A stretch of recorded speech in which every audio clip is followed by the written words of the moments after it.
अस्सलाम वालेकुम friends, once again welcome back to my channel. I hope आप सब खैरियत से होंगे और मैं भी खैरियत से हूँ। अच्छा, यहाँ पे ये है कि लास्ट व्लॉग जो मैंने शेयर किया था आप लोगों के साथ, उसमें मैंने आपसे एक बात डिस्कस की थी। वो ये डिस्कस किया था कि हमें अपना रिमोट जो है वो अपने हाथ में रखना चाहिए, यही बात हुई थी। अगर आपने ये वीडियो नहीं देखी तो काफ़ी इंटरेस्टिंग है, तो आप देखिएगा ज़रूर। मैं लिंक जो है वो आई बटन में भी दे दूँगी और डिस्क्रिप्शन में भी इंशाल्लाह दे दूँगी। अच्छा, यहाँ पे है कि आज उसी बात को कंटिन्यू करते हुए मेरे जहन में एक और बात आई कि अक्सर लोग होता है कि हमसे ऐसे बदतमीज़ी करते हैं, ऐसे बिहेव कर रहे होते हैं जिनसे हमारी कोई लेना देना ही नहीं होता। कोई बात ऐसी हुई नहीं होती कि आके हम पे बोलना शुरू कर दिया, शाउट शुरू कर दिया, और हम हैरान हो जाते हैं कि ये भाई इनको हुआ क्या, हमारी तो इनसे कोई ऐसी बात भी नहीं हुई और हमारे साथ क्यों बदतमीज़ी के साथ वो बिहेव कर रहे हैं, मिसबिहेव किस लिए कर रहे हैं। तो ऐसे लोगों का जो होता है ना, मेन बात ये होती है कि ऐसे लोग जो उनसे होते हैं वो आपकी ना आपसे हसद करते हैं। सही है, आप एग्री करेंगे इस बात से कि वो आपकी तरक्की से जलते होंगे या आपका मुकाबला नहीं कर सकते होंगे। मीन्स के घर में कोई भी आपका कोई फैमिली मेम्बर भी ऐसा कर सकता है, कोई रिलेटिव आपका, कोई फ्रेंड, कोई नेबर, कोई इस तरह।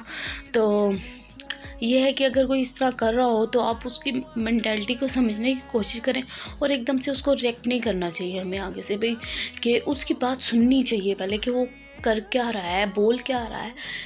मेन उसका मकसद यही होता है कि हम जो उनसे हम भी उसी के साथ बदतमीज़ी करने लग जाएं। लेकिन हमें समझना चाहिए कि वो करना क्या चाह रहा है और करवाना क्या चाह रहा है।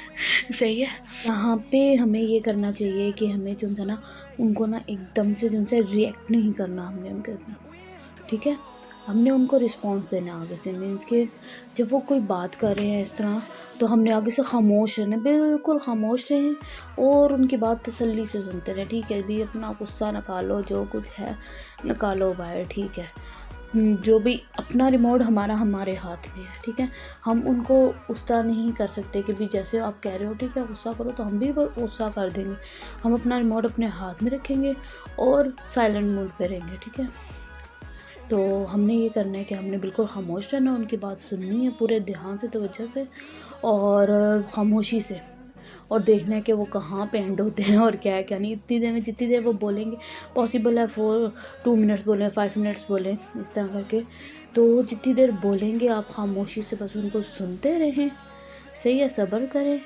और फिर बाद में आपने उन्हें रिएक्ट ऐसे करना है कि आपने भाई अपने उस टाइम जब वो बोल रहे हैं उस टाइम तो अपने होंठों को आपने बिल्कुल सी लेना है ना, ठीक है, जब तक उनकी बात ख़त्म ना हो।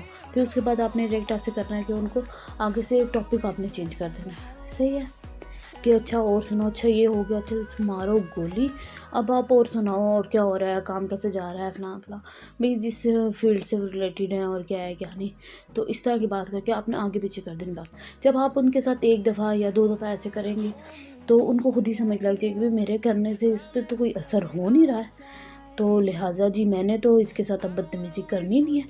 इस तरह करके हम दूसरों को जो सा वो कर सकते हैं हैंडल। तो आई होप जो मैं कहना चाह रही हूँ आप लोगों को समझ आ गया होगा।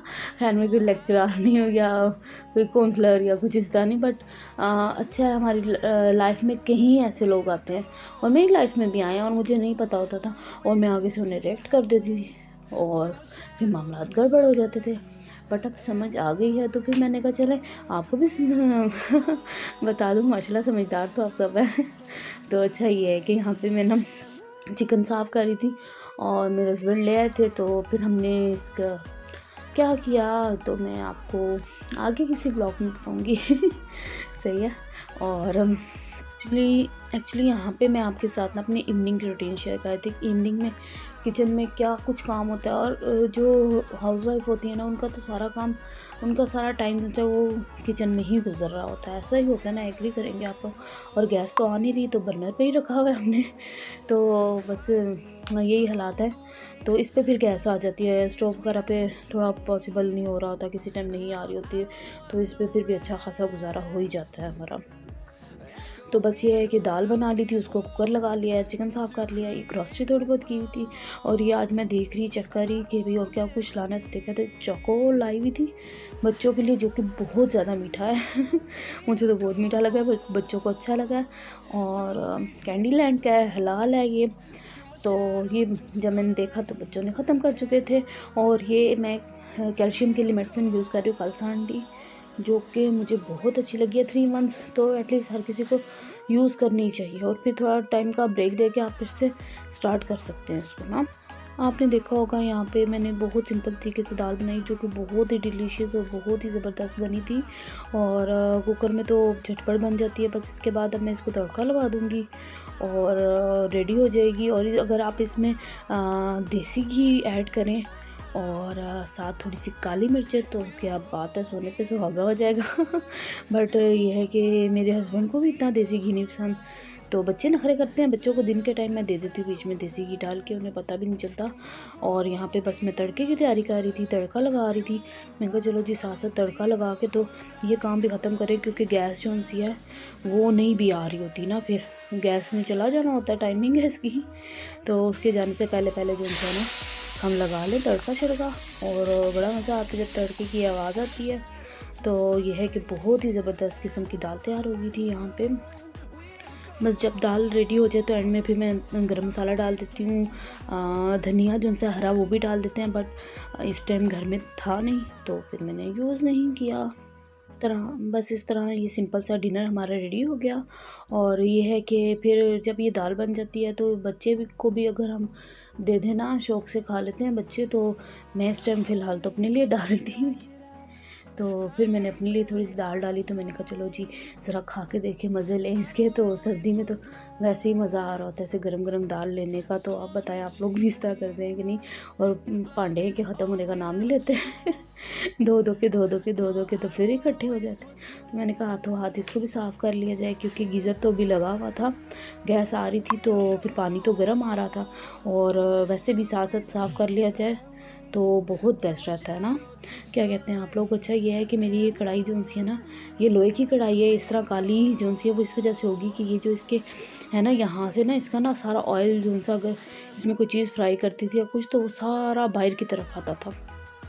तो मैंने ना इसको ऐसे ही छोड़ दिया और इसको इधर से साफ़ करना छोड़ दिया आहिस्ता आहिस्ता। तो ये इस तरह काली होगी। और अब इसका ये है कि ऑयल बाहर को नहीं आता। और ये सिंक मैं आपको बता रही हूँ कि ये सिंक की इधर से बंद हो जाता है अगर कोई भी बर्तन इसके ऊपर रख दिया जाए ना। तो जब आप सिंक लें तो आप ध्यान रखिएगा, क्योंकि इस तरह पानी खड़ा हो जाता है सिंक में और वो फिर अच्छा नहीं लगता।